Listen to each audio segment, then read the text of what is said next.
ಏನು ಗೃಹಲಕ್ಷ್ಮಿಯರಿಗೆ 4,000 ರೂಪಾಯಿಗ ಹಣ ಜಮೆ ಆಗ್ತಾ ಇದೆಯಾ? ಬೆಳಗ್ಗಿಂದ 2,000 ರೂಪಾಯಿ ಹಣ ಕೂಡ ಜಮೆ ಆಗಿದೆ. ನಿಮ್ಮ ಅಕೌಂಟ್ಗೆ ಬಂದಿಲ್ವಾ? ಯಾವಾಗ ಬರುತ್ತೆ? ಯಾವ ದಿನಾಂಕದಂದು ಬರುತ್ತೆ? ಬಂದಿಲ್ಲ ಅಂದ್ರೆ ಏನ್ ಮಾಡ್ಬೇಕು? ಎಲ್ಲಾ ಡೀಟೇಲ್ ಆಗಿ ಇವತ್ತು ಈ ವಿಡಿಯೋದಲ್ಲಿ ನಿಮಗೆ ಮಾಹಿತಿ ಸಿಗೋದ್ರಿಂದ ದಯವಿಟ್ಟು ವಿಡಿಯೋನ ಪೂರ್ತಿಯಾಗಿ ನೋಡಿ, ಹಾಗೆ ವಿಡಿಯೋಗೆ ಒಂದು ಲೈಕ್ ಕೂಡ ಮಾಡಿ. ವೀಕ್ಷಕರೇ, ಮತ್ತೊಂದು ದೊಡ್ಡ ಬ್ರೇಕಿಂಗ್ ನ್ಯೂಸ್ ಏನಪ್ಪಾ ಅಂದ್ರೆ, ರೇಷನ್ ಕಾರ್ಡ್ ಇದ್ದವರಿಗೆ ಇಂತ ತಪ್ಪು ಮಾಡಿದ್ರೆ ನಿಮ್ದು BPL ಕಾರ್ಡ್ ಬಂದ್ ಆಗುತ್ತೆ. ಒಂದು ಕಡೆಗೆ 14 ಲಕ್ಷ BPL ಕಾರ್ಡ್ ಬಂದ್ ಆಗ್ತಾ ಇದೆ, ಮತ್ತೊಂದು ಕಡೆಗೆ ಇಂದಿರಾ ಕಿಟ್ ವಿತರಣೆ, ಅಕ್ಕಿ ಬದಲಾಗಿ ಏನೆಲ್ಲ ವಸ್ತುಗಳನ್ನ ಕೊಡ್ತಾರೆ, ಹೇಗೆಲ್ಲ ವಿತರಣೆ ಮಾಡ್ತಾರೆ ನೋಡೋಣ. ಪೆಟ್ರೋಲ್ ಡೀಸೆಲ್ ಬೆಲೆ ಕೂಡ ₹1 ಅಷ್ಟು ಏರಿಕೆ ಆಗಿದೆ. ಮೊನ್ನೆ ತಾನೇ 99 ಪೈಸೆ ಏರಿಕೆ ಆಗಿದೆ. ಈಗ ಗ್ಯಾಸ್ ಸಿಲಿಂಡರ್ ಬೆಲೆ ಕೂಡ ಏರಿಕೆ ಆಗಬಹುದು. ಯಾಕಂದ್ರೆ 1ನೇ ತಾರೀಕಿಗೆ ಪರಿಷ್ಕರಣೆ ಮಾಡಲಾಗುತ್ತೆ. ಇನ್ನು ಗ್ಯಾಸ್ ಸಿಲಿಂಡರ್ ಇದ್ದವರಿಗೆ ಹೊಸ ರೂಲ್ಸ್ ಅಂತಾನು ಕೂಡ ಇಲ್ಲಿ ಹೇಳ್ಬಹುದು. ಇಂಥವರಿಗೆ ಗ್ಯಾಸ್ ಸಿಲಿಂಡರ್ ವಿತರಣೆ ಮಾಡೋದಿಲ್ಲ. ಗ್ಯಾಸ್ ಸಿಲಿಂಡರ್ ಇದ್ದವರು ಬೇಗನೆ ಕೆಲಸ ಮಾಡಬೇಕು ಅಂತಾನು ಕೂಡ ಹೇಳಲಾಗಿದೆ. ವೀಕ್ಷಕರೇ, ಎರಡನ್ನೂ ಕೂಡ ಈ ವಿಡಿಯೋದಲ್ಲಿ ನಾವು ನಿಮಗೆ ಮಾಹಿತಿ ಕೊಟ್ಟಿರ್ತೇವೆ.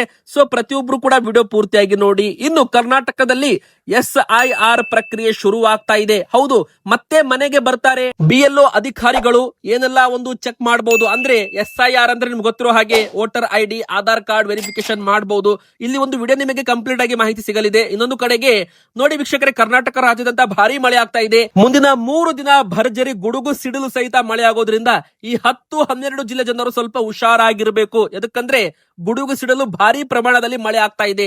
ಎಲ್ಲ ಡೀಟೇಲ್ ಆಗಿ ಮಾಹಿತಿ ನೋಡೋಣ. ಮೊದಲಿಗೆ ನೀವು ಕೂಡ ಗೃಹಲಕ್ಷ್ಮಿ ಫಲಾನುಭವಿಗಳಾಗಿದ್ರೆ, ರೇಷನ್ ಕಾರ್ಡ್ ಹೊಂದಿದ್ರೆ ಈ ವಿಡಿಯೋಗೆ ಲೈಕ್ ಮಾಡಿ. ನಿಮ್ಮ ಒಂದು ಲೈಕ್ ಇಂದ ನಮಗೆ ತುಂಬಾ ಸಪೋರ್ಟ್ ಸಿಗುತ್ತೆ. ಹಾಗೂ ಪ್ರತಿಯೊಬ್ಬರು ಕೂಡ ನಾವು ಕೇಳೋ ಪ್ರಶ್ನೆಗೆ ಕಮೆಂಟ್ ಮಾಡಿ. ವೀಕ್ಷಕರೇ, ಅದೇನಪ್ಪಾ ಅಂದ್ರೆ, ನಿಮಗೆ 29ನೇ ಕಂತು ಹಣ ಜಮೆ ಆಯ್ತಾ? ಲಾಸ್ಟ್ ನಿಮಗೆ ಮಾರ್ಚ್ ತಿಂಗಳಲ್ಲಿ ಹಣ ಬಂದಿದೆಯಾ ಅಥವಾ ಏಪ್ರಿಲ್ ತಿಂಗಳಲ್ಲಿ ನಿಮಗೆ ಹಣ ಬಂದಿದೆಯಾ? ಬೇಗನೆ ನಮಗೆ ಕಮೆಂಟ್ ಅಲ್ಲಿ ತಿಳಿಸಿ. ಯಾಕಂದ್ರೆ ಈಗ ನಿಮಗೆ ಯಾವ ದಿನಾಂಕದಂದು ಹಣ ಬರುತ್ತೆ ಅಂತ ನಿಮಗೆ ಗೊತ್ತಾಗುತ್ತೆ. ನೋಡಿ ವೀಕ್ಷಕರೇ, ಮೊದಲಿಗೆ ಹೇಳ್ಬೇಕಂದ್ರೆ 4,000 ರೂಪಾಯಿ ಹಣ ಈಗ ರಿಲೀಸ್ ಆಗ್ತಾ ಇದೆ. ಅದರಲ್ಲಿ 2,000 ರೂಪಾಯಿ ಈಗಾಗಲೇ ರಿಲೀಸ್ ಕೂಡ ಆಗಿದೆ. ಇನ್ನು 2,000 ರೂಪಾಯಿ ರಿಲೀಸ್ ಅಂದ್ರೆ ಫೈನಾನ್ಸ್ ಡಿಪಾರ್ಟ್ಮೆಂಟ್ ಇಂದ ರಿಲೀಸ್ ಆಗೋದು ಬಾಕಿ ಇದೆ. ಇಲ್ಲಿ ನೋಡಿ, 30ನೇ ಕಂತು, 31ನೇ ಕಂತು ಅಂತಾನು ಕೂಡ ನಾವಿಲ್ಲಿ ಲೆಕ್ಕ ಹಿಡಿಬಹುದು. ಯಾಕಂದ್ರೆ 29ನೇ ಕಂತಿನವರೆಗೂ ಎಲ್ಲರಿಗೂ ಕೂಡ ಹಣ ಬಂದಿದೆ. ಮೊನ್ನೆ ತಾನೇ ಸಚಿವೆ ಲಕ್ಷ್ಮೀ ಹೆಬ್ಬಾಳ್ಕರ್ ಮೇಡಮ್ ಅವರು ಸರ್ಕಾರದ ವತಿಯಿಂದ ಒಂದು ಹೇಳಿಕೆ ಕೊಟ್ಟಿದ್ದಾರೆ. ಬಾಕಿ 2 ಕಂತು ಹಣವನ್ನ ಬಿಡುಗಡೆ ಮಾಡ್ತೀವಿ, 10 ದಿನದ ಒಳಗೆ ಜಮೆ ಮಾಡ್ತೀವಿ ಅಂತ ಒಂದು ಘೋಷಣೆಯನ್ನ ಮಾಡಿರುವಂತದ್ದು. ಅಂದ್ರೆ ಆ ಒಂದು ಘೋಷಣೆ ಆದ 3 ದಿನದ ನಂತರ 30ನೇ ಕಂತು ಹಣ ರಿಲೀಸ್ ಆಗಿದೆ ಅಂತ ಗ್ಯಾರಂಟಿ ಯೋಜನೆ ಪ್ರಾಧಿಕಾರ ಸಮಿತಿಯಿಂದ ಬಂದಿರೋ ಅಪ್ಡೇಟ್ ಆಗಿದೆ. ಅಂದ್ರೆ 30ನೇ ಕಂತು ಹಣ ಬಿಡುಗಡೆ ಆಗಿದೆ. ಅಂದ್ರೆ ಇಲ್ಲಿ ಸರ್ಕಾರದಿಂದ ಬಂದಿರೋ ಅಪ್ಡೇಟ್ ಪ್ರಕಾರ ಮಾರ್ಚ್ ಮತ್ತು ಏಪ್ರಿಲ್ ಈ 2 ತಿಂಗಳದ್ದು ಹಣವನ್ನ ಬಿಡುಗಡೆ ಮಾಡೋದಿದೆ ಅಂತ ಒಂದು ಹೇಳಿಕೆ ಕೊಡಲಾಗಿತ್ತು. ಅದರಲ್ಲಿ ಮಾರ್ಚ್ ತಿಂಗಳದ್ದು ಹಣ ರಿಲೀಸ್ ಆಗಿದೆ. ಅಂದ್ರೆ ತುಂಬಾ ಜನರಿಗೆ ಏಪ್ರಿಲ್ ತಿಂಗಳಲ್ಲಿ ಹಣ ಬಂದಿರ್ಲಿಕ್ಕಿಲ್ಲ. ಅಂದ್ರೆ ಕೆಲವರಿಗೆ ಬಂದಿರಬಹುದು, ಕೆಲವರಿಗೆ ಬಂದಿರ್ಲಿಕ್ಕಿಲ್ಲ. ಯಾರಿಗೆ ಬಂದಿಲ್ಲ ನೋಡಿ, ಅವರಿಗೆ ಈಗ ಹಣ ಜಮೆ ಆಗ್ತಾ ಇದೆ ಅಂತ ಅರ್ಥ.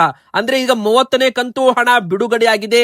ನಿಮ್ಮ ಅಕೌಂಟ್ಗೆ ಯಾವಾಗ ಬರುತ್ತೆ ನೋಡಿ ವೀಕ್ಷಕರೇ, 23ನೇ ತಾರೀಕಿನ ಒಳಗೆ ನಿಮ್ಮ ಅಕೌಂಟ್ಗೆ 2,000 ರೂಪಾಯಿ ಬರುತ್ತೆ. 100% ಬರಲಿದೆ. ಯಾಕಂದ್ರೆ ಹಣ ಈಗ ಬಿಡುಗಡೆ ಆಗಿದೆ. ಇನ್ನು ಎರಡನೇದಾಗಿ ಹೇಳ್ಬೇಕಂದ್ರೆ, ಇನ್ನೊಂದು ಸುತ್ತಿನ ಕಂತಿನ ಹಣ ಅದು ಯಾವಾಗ ಜಮೆ ಆಗುತ್ತೆ ಅಂದ್ರೆ, ಒಟ್ಟು 2 ಕಂತು ಬಿಡುಗಡೆ ಮಾಡ್ತಾ ಇದ್ದಾರಲ್ಲ, ಅದು ಕೂಡ ನಿಮಗೆ 28, 29, 30 ಈ ಒಂದು ತಿಂಗಳು 30ನೇ ತಾರೀಕಿನ ಒಳಗೆ ಮತ್ತೆ ನಿಮಗೆ 2,000 ರೂಪಾಯಿ ಜಮೆ ಆಗ್ಬಹುದು ಅಂತಾನು ಕೂಡ ಇಲ್ಲಿ ಹೇಳಲಾಗಿದೆ. ಅದಕ್ಕಂದ್ರೆ 2 ಕಂತು ಹಣ ಒಟ್ಟು 4,000 ರೂಪಾಯಿ ಬಿಡುಗಡೆ ಮಾಡ್ತಾ ಇದ್ದಾರೆ. ಮಾರ್ಚ್ ಮತ್ತು ಏಪ್ರಿಲ್ ತಿಂಗಳದ್ದು 30 ಮತ್ತು 31ನೇ ಕಂತಿನ ಹಣ ಅಂತಾನು ಕೂಡ ಇಲ್ಲಿ ಹೇಳಬಹುದು. ಆದ್ರೆ ವೀಕ್ಷಕರೇ, ಹೋದ ವರ್ಷದ 2025ರ ಫೆಬ್ರವರಿ ಮತ್ತು ಮಾರ್ಚ್ ತಿಂಗಳದ್ದು ಹಣ ಇನ್ನು ನಮಗೆ ಕೊಟ್ಟಿಲ್ಲ ಅಂತ ಗೃಹಲಕ್ಷ್ಮಿಯವರು ಇಬ್ಬರು ಹೈಕೋರ್ಟ್ ಮೊರೆ ಹೋಗಿದ್ದಾರೆ ಅಂತ ಒಂದು ದೊಡ್ಡ ಬ್ರೇಕಿಂಗ್ ನ್ಯೂಸ್ ಬಂದಿದೆ. ಹೌದು, ಆ ಗೃಹಲಕ್ಷ್ಮಿ ಯೋಜನೆ ಫಲಾನುಭವಿಗಳಿಗೆ 2025ರ ಫೆಬ್ರವರಿ ಹಾಗೂ ಮಾರ್ಚ್ ತಿಂಗಳದ್ದು ಹಿಂಬಾಕಿ ಬಿಡುಗಡೆ ಮಾಡಬೇಕು ಅಂತ ಆದೇಶಿಸುವಂತೆ ಕೋರಿ ಸಲ್ಲಿಕೆ ಮಾಡಿರುವ ಅರ್ಜಿ ಸಂಬಂಧ ರಾಜ್ಯ ಸರ್ಕಾರಕ್ಕೆ ಹೈಕೋರ್ಟ್ ನೋಟಿಸ್ ಕೂಡ ಇಲ್ಲಿ ಜಾರಿ ಮಾಡಿರುವಂತದ್ದು. ಗೃಹಲಕ್ಷ್ಮಿ ಯೋಜನೆಯಡಿ ಆ ಹಿಂಬಾಕಿ ಹಣ ಬಿಡುಗಡೆ ಮಾಡಲು ಸರ್ಕಾರಕ್ಕೆ ನಿರ್ದೇಶಿಸುವಂತೆ ಕೋರಿ ಬೆಂಗಳೂರಿನ ನಿವಾಸಿ ಮಹಿಳೆಯರಿಬ್ರು ಅರ್ಜಿಯನ್ನ ಸಲ್ಲಿಕೆ ಮಾಡಿದ್ದಾರಂತೆ. ವೀಕ್ಷಕರೇ, ಇದು ಕೂಡ ದೊಡ್ಡ ಒಂದು ಬ್ರೇಕಿಂಗ್ ನ್ಯೂಸ್ ಆಗಿದೆ.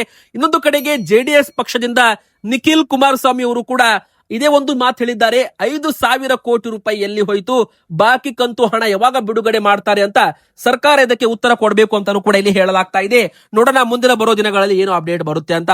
ಇನ್ನೊಂದು ಕಡೆಗೆ ಹೇಳೋದಾದ್ರೆ, BPL ಕಾರ್ಡ್ ಇದ್ದವರಿಗೆ ದೊಡ್ಡ ಒಂದು ಬ್ರೇಕಿಂಗ್ ನ್ಯೂಸ್. ಹೌದು, ನಿಮ್ಮ ಹತ್ತಿರ ರೇಷನ್ ಕಾರ್ಡ್ ಇದ್ರೆ ಒಂದು ಗುಡ್ ನ್ಯೂಸ್ ಇದೆ, ಒಂದು ಶಾಕಿಂಗ್ ಸುದ್ದಿ ಇದೆ.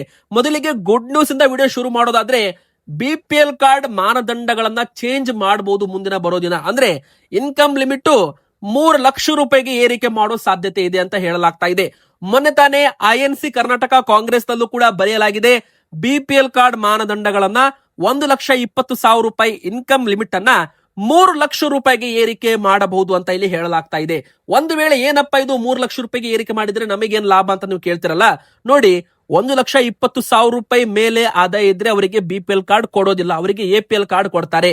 ಆದ್ರೆ ಇದೇ ಒಂದು ಇನ್ಕಮ್ ಲಿಮಿಟ್ 3 ಲಕ್ಷ ರೂಪಾಯಿಗೆ ಏರಿಕೆ ಆದ್ರೆ 3 ಲಕ್ಷ ರೂಪಾಯಿ ಒಳಗಡೆ ನಿಮ್ದು ಆದಾಯ ಇದ್ರೂ ಕೂಡ ನಿಮ್ದು BPL ಕಾರ್ಡು ಬಂದಾಗಲ್ಲ. ಅಂದ್ರೆ APL ಕಾರ್ಡ್ ಇದ್ರೂ ಕೂಡ ನೀವು BPL ವ್ಯಾಪ್ತಿಗೆ ಬರಬಹುದು. ಈ ತರ ಇದನ್ನ ಚೇಂಜ್ ಮಾಡಬಹುದು ಅಂತಾನು ಕೂಡ ಇಲ್ಲಿ ಹೇಳಲಾಗ್ತಾ ಇದೆ.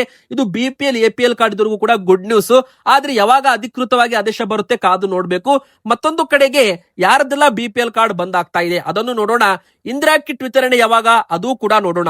ಮೊದಲಿಗೆ ಹೇಳ್ಬೇಕಂದ್ರೆ ಯಾರೆಲ್ಲ ಕಳೆದ 6 ತಿಂಗಳು 1 ವರ್ಷದಿಂದ ಪಡಿತರ ಪಡೆದುಕೊಂಡಿಲ್ಲ ಅವರದ್ದು BPL ರೇಷನ್ ಕಾರ್ಡು ಬಂದಾಗಿದೆ, ಅವರದ್ದು APL ಕಾರ್ಡ್ಗೆ ಕನ್ವರ್ಟ್ ಮಾಡಲಾಗಿದೆ ಅಂತೆ.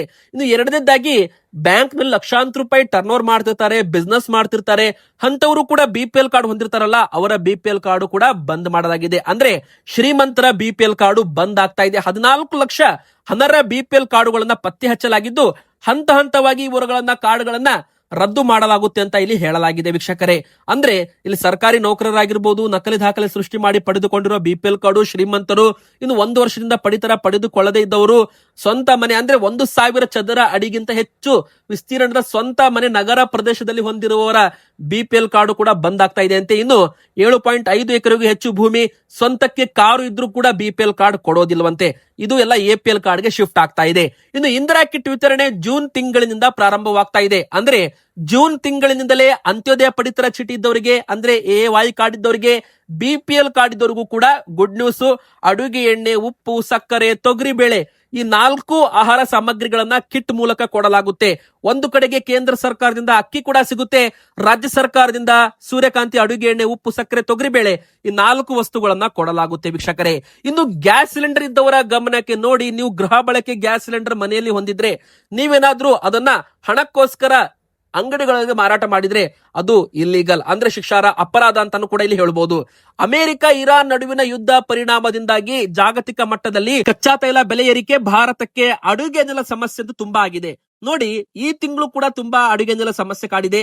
ಕೆಲವು ರಾಜ್ಯಗಳಲ್ಲಿ ಗ್ಯಾಸ್ ಸಿಲಿಂಡರ್ಗೋಸ್ಕರ ದಿನ ಪೂರ್ತಿ ಕ್ಯೂನಲ್ಲಿ ನಿಂತಿದ್ದಾರಂತೆ. ಅಂದ್ರೆ ನೀವು ಲೆಕ್ಕ ಮಾಡಿ ಮುಂದಿನ ತಿಂಗಳು ಪರಿಸ್ಥಿತಿ ಮತ್ತಷ್ಟು ಹಾಳಾಗಬಹುದು. ಅಂದ್ರೆ ಈ ಒಂದು ತಿಂಗಳು ಗ್ಯಾಸ್ ಸಿಲಿಂಡರ್ ವಿತರಣೆ ಆಗಿದೆ, ಮುಂದಿನ ತಿಂಗಳು ಏನಾಗುತ್ತೆ ಅಂದ್ರೆ ಇನ್ನೂ ಕೂಡ ಯುದ್ಧ ಮುಗಿದಿಲ್ಲ, ಇನ್ನೂ ಕೂಡ ಅಮೆರಿಕ ಇರಾನ್ ನಡುವಿನ ಯುದ್ಧ ಬೂದಿ ಮುಚ್ಚಿದ ಕೆಂಡದ ರೂಪದಲ್ಲಿ ಕಾಣ್ತಾ ಇದೆ. ಮುಂದಿನ ತಿಂಗಳು ಮತ್ತಷ್ಟು ಸಮಸ್ಯೆ ಆಗಬಹುದು ಅಂತಾನು ಕೂಡ ಹೇಳಲಾಗ್ತಾ ಇದೆ. ಹೀಗಾಗಿ ಗ್ಯಾಸ್ ಸಿಲಿಂಡರ್ ಮಿತವಾಗಿ ಬಳಸಿ ಅಂತ ಈಗಾಗಲೇ ಆಹಾರ ಸಚಿವರು KH ಮುನಿಯಪ್ಪ ಅವರು ಕೂಡ ಒಂದು ಹೇಳಿಕೆ ಕೊಟ್ಟಿರುವಂತದ್ದು. ಒಂದು ಕಡೆಗೆ ಗ್ಯಾಸ್ ಸಿಲಿಂಡರ್ ದವರ ಗಮನಕ್ಕೆ ಏನಪ್ಪಾ ಅಂದ್ರೆ PNG ಕನೆಕ್ಷನ್ ಇದ್ರೆ ಅಂದ್ರೆ ಪೈಪ್ ಲೈನ್ ಕನೆಕ್ಷನ್ ನಿಮ್ಮ ಮನೆಯಲ್ಲಿ ಇದ್ರೆ ನೀವು LPG ಗ್ಯಾಸ್ ಸಿಲಿಂಡರ್ ಬಳಸುವಂತಿಲ್ಲ, ಅದು ಇದ್ರೂ ಕೂಡ ವಾಪಸ್ ಕೊಡಬೇಕು. ಅಂದ್ರೆ ಮುಂದಿನ ತಿಂಗಳಿಂದ ವಿತರಣೆ ಇರೋದಿಲ್ಲ ಅಂತಾನು ಕೂಡ ಇಲ್ಲಿ ಹೇಳಲಾಗಿದೆ. ಪೈಪ್ ಲೈನ್ ಗ್ಯಾಸ್ ಕನೆಕ್ಷನ್ ಇದ್ರೆ ಅದನ್ನ ಆನ್ ಮಾಡಿಸ್ಕೋಬೇಕು ನೀವು. ಇನ್ನು ಎರಡನೇದಾಗಿ ಇನ್ ಮುಂದೆ OTP ಆಧಾರಿತ ವಿತರಣೆ ಮಾತ್ರ. ಅಂದ್ರೆ ನೀವು ಕ್ಯೂ ನಲ್ಲಿ ನಿಂತರೂ ಕೂಡ ನಿಮಗೆ ಗ್ಯಾಸ್ ಸಿಲಿಂಡರ್ ಕೊಡೋದಿಲ್ಲ. ಅಂದ್ರೆ ಇಲ್ಲಿ ಗ್ಯಾಸ್ ಸಿಲಿಂಡರ್ ಕೊಡಬೇಕಂದ್ರೆ ಕಂಪನಿ ಕಡೆಯಿಂದಲೇ OTP ಬರುತ್ತೆ. ಒಂದು ಗ್ಯಾಸ್ ಸಿಲಿಂಡರ್ ಈಗ ನಿಮ್ಮ ಹೆಸರಲ್ಲಿ ಬುಕ್ ಆಗಿದ್ಯಾ ಅಂದ್ರೆ ಅದಕ್ಕೆ ನಿಮ್ದು KYC ಆಗಿರ್ಬೇಕು. KYC ಗ್ಯಾಸ್ ಸಿಲಿಂಡರ್ ಗೆ ನೀವು ಮಾಡಿಸಿರ್ಬೇಕು. ಆ ಒಂದು KYC ಅಲ್ಲಿ ಯಾವ್ದು ಮೊಬೈಲ್ ನಂಬರ್ ಲಿಂಕ್ ಇರುತ್ತೆ ಆ ಮೊಬೈಲ್ ನಂಬರ್ ಗೆ ಒಂದು OTP ಬರುತ್ತೆ. ಆ OTP ಹೇಳಿದ ನಂತರವೇ ನಿಮಗೆ ಗ್ಯಾಸ್ ಸಿಲಿಂಡರ್ ವಿತರಣೆ ಮಾಡಲಾಗುತ್ತೆ ವೀಕ್ಷಕರೇ. OTP ಆಧಾರಿತ ವಿತರಣೆ ಕಡ್ಡಾಯ ಮಾಡಲಾಗಿದೆ. ಇನ್ನು ಗೃಹ ಬಳಕೆ ಗ್ಯಾಸ್ ಸಿಲಿಂಡರ್ ಹೋಟೆಲ್ಗಳಲ್ಲಿ ಕಮರ್ಷಿಯಲ್ ಅಲ್ಲಿ ಬಳಸಿದ್ರೆ ಅದು ಶಿಕ್ಷಾರ್ಹ ಅಪರಾಧ ಅಂತಾನು ಕೂಡ ಘೋಷಣೆ ಮಾಡಲಾಗಿದೆ. ಇನ್ನು ಕಾಳಸಂತೆಯಲ್ಲಿ ಯಾರಾದ್ರೂ ಬ್ಲಾಕ್ ಮಾರ್ಕೆಟ್ ಅಲ್ಲಿ ಗ್ಯಾಸ್ ಸಿಲಿಂಡರ್ ಮಾರಾಟ ಮಾಡಿದ್ರೆ ಹೆಚ್ಚಿನ ಹಣಕ್ಕೆ ಅವರ ಮೇಲೂ ಕೂಡ ಕಠಿಣ ಕಾನೂನು ಕ್ರಮ ತಗೋತೀವಿ ಅಂತಾನು ಕೂಡ ಇಲ್ಲಿ ಹೇಳಲಾಗಿದೆ ವೀಕ್ಷಕರೇ. ಬನ್ನಿ ಈಗ ಮತ್ತೊಂದು ದೊಡ್ಡ ಬ್ರೇಕಿಂಗ್ ನ್ಯೂಸ್ ಏನಂತ ನೋಡೋಣ. ಕರ್ನಾಟಕ ರಾಜ್ಯದಂತ ಮುಂದಿನ 48 ಗಂಟೆಗಳಲ್ಲಿ ಭರ್ಜರಿ ಮಳೆ ಆಗ್ತಾ ಇದೆ. ಜನರು ಸ್ವಲ್ಪ ಹುಷಾರಾಗಿರ್ಬೇಕು. ಗುಡುಗು ಸಿಡಿಲು ಸಹಿತ ಭಾರಿ ಮಳೆ ಆಗ್ತಾ ಇದೆ. ಜನರು ಗುಡುಗು ಸಿಡಿಲು ಬೀಳುವಾಗ ಮರದ ಕೆಳಗಡೆ, ವಿದ್ಯುತ್ ಕಂಬಗಳ ಕೆಳಗಡೆ ನಿಲ್ಲಬೇಡಿ ಅಂತಾನೂ ಕೂಡ ಮುನ್ನೆಚ್ಚರಿಕೆ ಕ್ರಮ ತಗೊಳ್ಳುವಂತೆ ವಿಪತ್ತು ನಿರ್ವಹಣಾ ಬಂದಿರೋ ಅಪ್ಡೇಟ್ ಆಗಿದೆ. ನೋಡಿ ಯಾವೆಲ್ಲ ಜಿಲ್ಲೆಗಳಿಗೆ ಭಾರಿ ಮಳೆ ಆಗುತ್ತೆ ಅಂದ್ರೆ ಮೊದಲಿಗೆ ಬೆಳಗಾವಿ ಸೇರಿ ಒಟ್ಟು 12 ಜಿಲ್ಲೆಗಳಿಗೆ ಆರೆಂಜ್ ಅಲರ್ಟ್ ಕೊಡಲಾಗಿದೆ. ನೋಡಿ ವೀಕ್ಷಕರೇ ಯಾವೆಲ್ಲ ಜಿಲ್ಲೆಗಳು ಅಂದ್ರೆ ಯಾದಗಿರಿ, ಬಾಗಲಕೋಟೆ, ಗದಗ, ಕೊಪ್ಪಳ, ತುಮಕೂರು, ರಾಯಚೂರು, ಚಿಕ್ಕಬಳ್ಳಾಪುರ, ರಾಮನಗರ, ಕೋಲಾರ, ಬೆಂಗಳೂರು ನಗರ, ಬೆಂಗಳೂರು ಗ್ರಾಮಾಂತರ, ಬೆಳಗಾವಿ ಈ ಭಾಗದಲ್ಲಿ ಭರ್ಜರಿ ಗುಡುಗು ಸಿಡಿಲು ಸಮೇತ ಮಳೆ ಆಗಲಿದೆ. ಮುಂದಿನ 2-3 ದಿನಗಳ ಕಾಲ ಭರ್ಜರಿ ಮಳೆ ಅಂತಾನೂ ಕೂಡ ಇಲ್ಲಿ ಹೇಳ್ಬಹುದು. ಸಾಧಾರಣದಿಂದ ಮಳೆ ಆಗೋ ಸಾಧ್ಯತೆಗಳು ಇರೋ ಜಿಲ್ಲೆಗಳು ಧಾರವಾಡ, ಉತ್ತರ ಕನ್ನಡ, ಹಾವೇರಿ, ಬಳ್ಳಾರಿ, ವಿಜಯನಗರ, ಉಡುಪಿ, ಚಿಕ್ಕಮಗಳೂರು, ಚಿತ್ರದುರ್ಗ, ದಾವಣಗೆರೆ, ಶಿವಮೊಗ್ಗ, ಹಾಸನ, ಕೊಡಗು, ಮಂಡ್ಯ, ಮೈಸೂರು, ದಕ್ಷಿಣ ಕನ್ನಡ, ಚಾಮರಾಜನಗರ ಈ ಭಾಗದಲ್ಲಿ ಸಾಧಾರಣದಿಂದ ಭಾರಿನೂ ಮಳೆ ಆಗಬಹುದು. ಇನ್ನು ಹವಾಮಾನ ಇಲಾಖೆ ಸಾರ್ವಜನಿಕರಿಗೆ ಮುನ್ನೆಚ್ಚರಿಕೆ ನೀಡಿದೆ. ತಗ್ಗು ಪ್ರದೇಶಗಳಲ್ಲಿ ವಾಸಿಸುವವರು, ಹಳೆಯ ಕಟ್ಟಡಗಳಲ್ಲಿ ಇರುವವರು ಹೆಚ್ಚು ಜಾಗರೂಕರಾಗಿರಬೇಕು ಅಂತ ಹೇಳಲಾಗಿದೆ. ಇನ್ನು ಗುಡುಗು ಸಿಡಿಲು ಬೀಳುವಾಗ ಅನಗತ್ಯವಾಗಿ ಹೊರಗಡೆ ಸಂಚರಿಸಬೇಡಿ. ಮಕ್ಕಳು ಮತ್ತು ವೃದ್ಧರ ಆರೋಗ್ಯದ ವಿಶೇಷ ಗಮನ ಹರಿಸಬೇಕು. ವಿದ್ಯುತ್ ಕಂಬಗಳ ಬಳಿ ಮತ್ತು ಮರಗಳ ಕೆಳಗಡೆ ನಿಲ್ಲಬೇಡಿ ಅಂತಾನೂ ಕೂಡ ಇಲ್ಲಿ ಹೇಳಲಾಗಿದೆ. ಇನ್ನು ವೀಕ್ಷಕರೇ, ಕೊನೆಯದಾಗಿ ಎಬೋಲಾ ವೈರಸ್ ಅಲರ್ಟ್. ಹೌದು ವೀಕ್ಷಕರೇ, ಈಗಾಗಲೇ ಎಬೋಲಾ ತಡೆಗೆ ವಿಮಾನ ನಿಲ್ದಾಣಗಳಲ್ಲಿ ಕಟ್ಟೆಚ್ಚರ. ಭಾರತದಲ್ಲೂ ಕೂಡ ಹೈ ಅಲರ್ಟ್, ಕರ್ನಾಟಕದಲ್ಲೂ ಕೂಡ ಹೈ ಅಲರ್ಟ್ ಅಂತ ಆರೋಗ್ಯ ಸಚಿವರು ದಿನೇಶ್ ಗುಂಡೂರಾವ್ ಸರ್ ಅವರು ಹೇಳಿಕೆಯನ್ನ ಕೊಟ್ಟಿರುವಂತದ್ದು. ವೀಕ್ಷಕರೇ ನೋಡಿ, ಕೊರೋನಾ ನಂತರ ವಿಶ್ವ ಆರೋಗ್ಯ ಸಂಸ್ಥೆ ತುರ್ತು ಪರಿಸ್ಥಿತಿ ಘೋಷಣೆ ಮಾಡಿರುವಂತದ್ದು. ಇನ್ನು ಕರ್ನಾಟಕದಲ್ಲೂ ಕೂಡ ಏರ್ಪೋರ್ಟ್ ಗಳಿಂದ, ಅಂದ್ರೆ ಇಂಪಾರ್ಟೆಂಟ್ ಆಗಿ ಆಫ್ರಿಕಾ ದೇಶದಿಂದ ಬರೋರನ್ನ ತಪಾಸಣೆ ಮಾಡಲಾಗುತ್ತೆ ಅಂತಾನೂ ಕೂಡ ಇಲ್ಲಿ ಹೇಳಲಾಗಿದೆ. ಅಂದ್ರೆ ಸ್ಕ್ರೀನಿಂಗ್ ಒಳಪಡಿಸಲಾಗುತ್ತೆ ಅಂತ ಹೇಳಲಾಗಿದೆ. ಯಾವುದೇ ಶಂಕೆ ಕಂಡು ಬಂದಲ್ಲಿ ಅಂತ ಪ್ರಯಾಣಿಕರನ್ನ ಪ್ರತ್ಯೇಕಿಸಿ ಚಿಕಿತ್ಸೆ ನೀಡಲು ವಿಶೇಷ ಐಸೋಲೇಷನ್ ವಾರ್ಡ್ಗಳನ್ನು ಕೂಡ ಸಜ್ಜು ಮಾಡಲಾಗಿದೆ.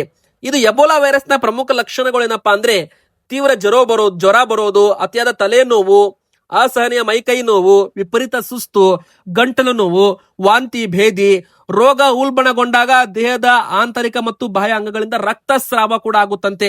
ಹೀಗಾಗಿ ಎಬೋಲಾ ಹರಡುವಿಕೆಯನ್ನ ಪರಿಣಾಮಕಾರಿಯಾಗಿ ತಡೆಗಟ್ಟಲು ಕೇಂದ್ರ ಸರ್ಕಾರ ಅಧಿಕೃತ ಮಾರ್ಗಸೂಚಿ ಕೂಡ ಬಿಡುಗಡೆ ಮಾಡಿದೆ ಅಂತೆ.